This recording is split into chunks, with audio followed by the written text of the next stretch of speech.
follow on for the painting of the gun ports. I was not happy with the finish that when I applied the red paint, the red acrylic, there was some fuzz that was left on the wood, and that was reflected in the acrylic. And as you probably know, if you use acrylic on models, it doesn't sand well. It doesn't sand like oil paint. It actually makes a thin film.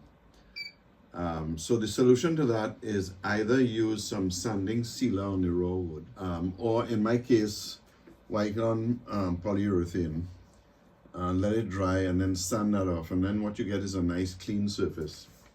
And then I came back and cleaned up all the lines. So again, I get nice crisp lines between the stops and the opening itself. So now when I apply the red paint, I should get a much cleaner and better quality finish. I'm looking at the Spirkettings and the quick works for the installation here, and I see that David is suggesting the same patterns that give strength to the wall where there's an angle, as in these diagrams up here. He might be a little disappointed, but I'm not going to do that. I've made up these planks, and I might mark them, but since they're painted red, you're not going to see any of that work. And the correct time to have done that work is actually before this deck was put in. We have a lot of good access here. It's not impossible to do it, but it's very difficult to do it now. So I'm going to skip that, and hopefully I'll get the author's forgiveness. The other thing that's coming up is that I should have spent a lot of time before this deck was in, really making sure that this thing is really flat.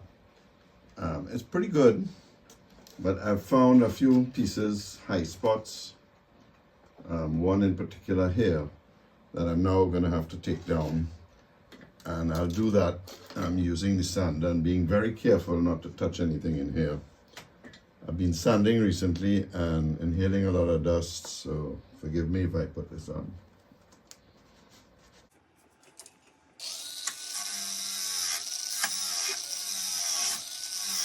The Spirkettings are 3 inches thick, while the quick works are 2 inches thick.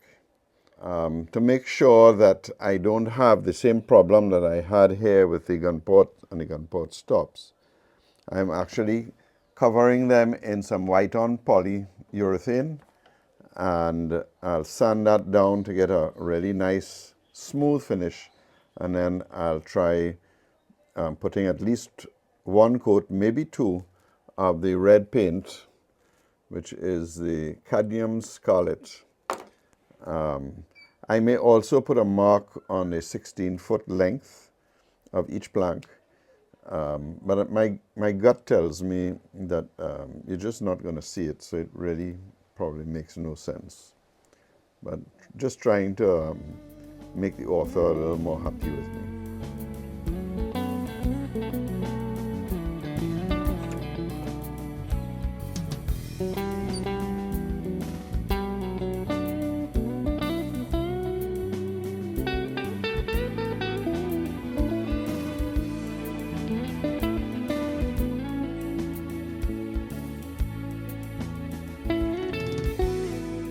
So here goes our first piece.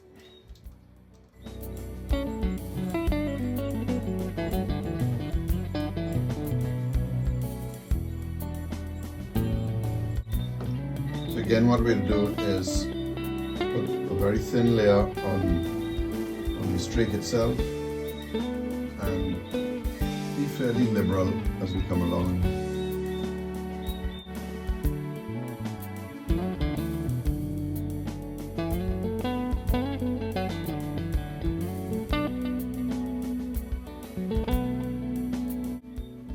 This strengthens again the use of PVA glue. So if you get a little spillage on the red streak, you can just wipe it off and you get a very clean line with no glue. So pretty happy with that. We leave that for about 20 minutes. It's the most important one. It's the first one. So it's important that we get it right. And you'll notice I have lots of extra clamps on, as you want to make sure it's pushed right up. And again, that you have a nice clean line between the red plank and the waterway that is there. And as we are on the topic of clamps, I did do a video 5-6 years ago, and it's actually the most looked at video, over 70,000 views so far. So that means people were interested in the problem of getting the right clamps. And the issue really comes about of having clamps with a deep throat between here and here, so that you can, when you're operating on the side of the model, go right down.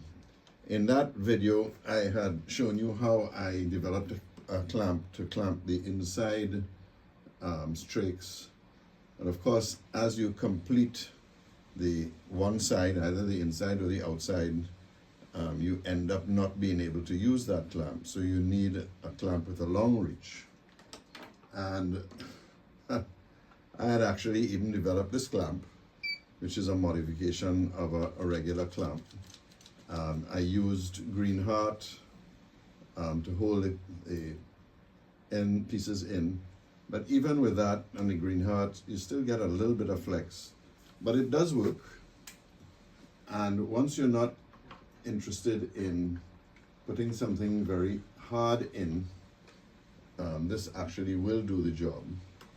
The problem with it is that it's flat. So for instance, if you're trying to use this clamp here,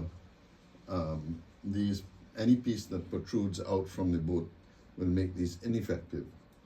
So what you need is a clamp like this. And I have found a few online, which I'll show you afterwards. And I plan to acquire probably just 2 of each of them as I go along. And these are clamps used in musical instruments. But they all have a deep throat.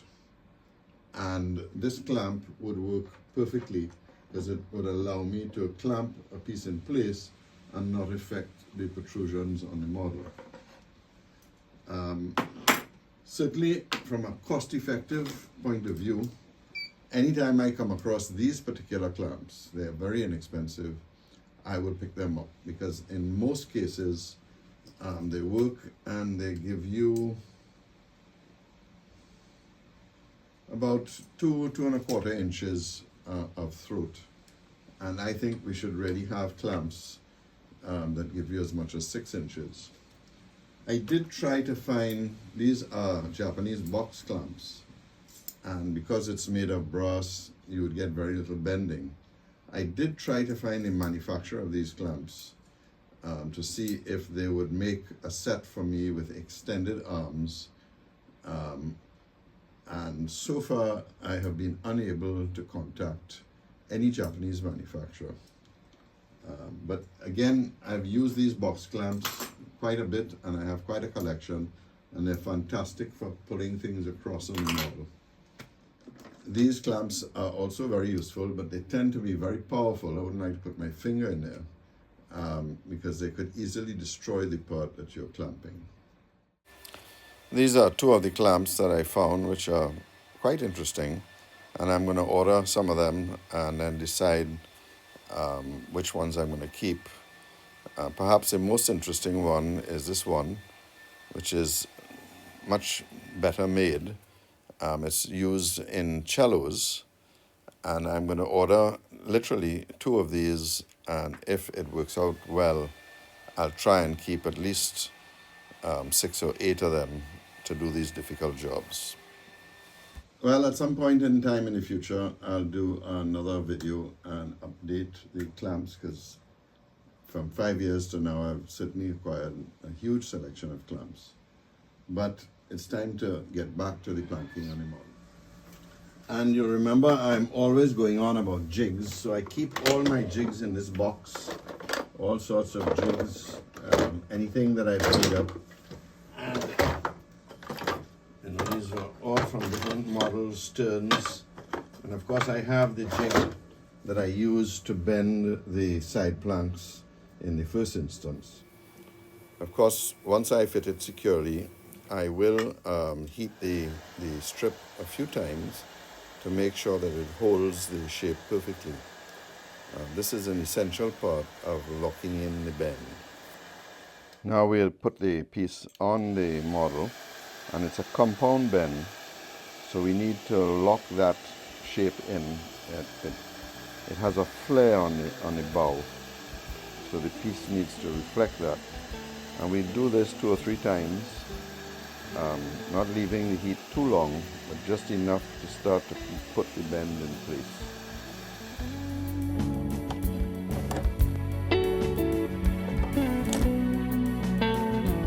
And you can see as I've taken the pressure off of it, it really has held the bend beautifully, and I've got that little twist down to reflect this part of the shape of the hull.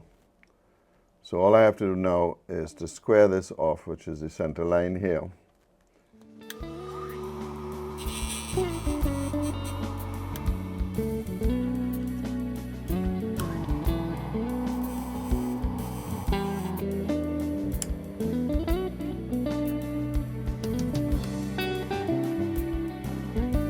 Perfect, so we do the same thing, we just glue it in.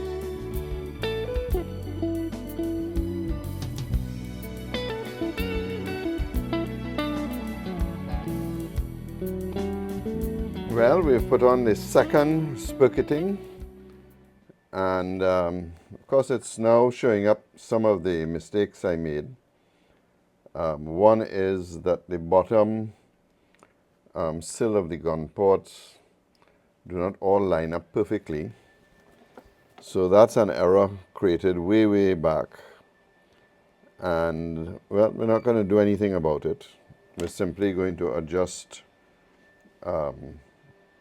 reduce where the gun port is. But I'll make a note on the plan when we were putting in the bottom sill to the gun ports, how important that line is. This time we're placing the strake coming from the bow going towards the stern. I should have done that because it's very difficult to keep this line absolutely straight, and it's not a problem to deal with the stern. And we'll use the heater again and just heat it in place to get the bend that we want.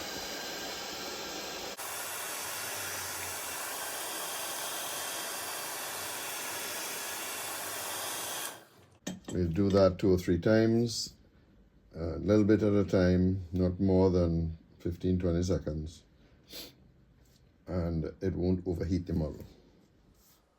Once I've completed that, we'll put the 3 planks of the quick work. They are 2 inches thick, so you'll see a very slight rebate between the spirkettings and the quick work. So to clean these up, I have this little saw that I made up, and to make sure I have a nice clean line, I'll put it tight against the edge, get a nice clean line on either side. And then I come with the utility knife and slowly take it down. This is much better than using a chisel because you can get in and get a really nice clean line. You just need a nice sharp blade. And then I'll come with the file. This is the side that has no teeth on it. And once you've got a nice clean line, you can paint that red. Now the sweep ports are a little more challenging because you can't get, certainly can't get this little saw in there properly. So I'll again just take my time and just cut out side by side, going straight down so I get a nice clean line. I'm going to go back in the book. I might even write David and ask him, because I'm not seeing any doors for these ports, and wonder if in fact they were left open, because if the boat is leaning on the side on attack, perhaps water might get in through the sweep ports. And then once you get it up, a square file will go in and give you a nice clean opening. When doing this fine work, light becomes really very important. And I made up this little portable lamp. It's using a microphone stand. The arm can go up and down, and I can put it, I can turn it, and it really helps me look at the fine detail that even the top lights don't work. So it's a very useful and inexpensive stand. This costs a few dollars, $4 or $5. It's a typical LED light with a little switch on it. And this is a typical microphone stand which you can pick up anywhere, relatively inexpensive.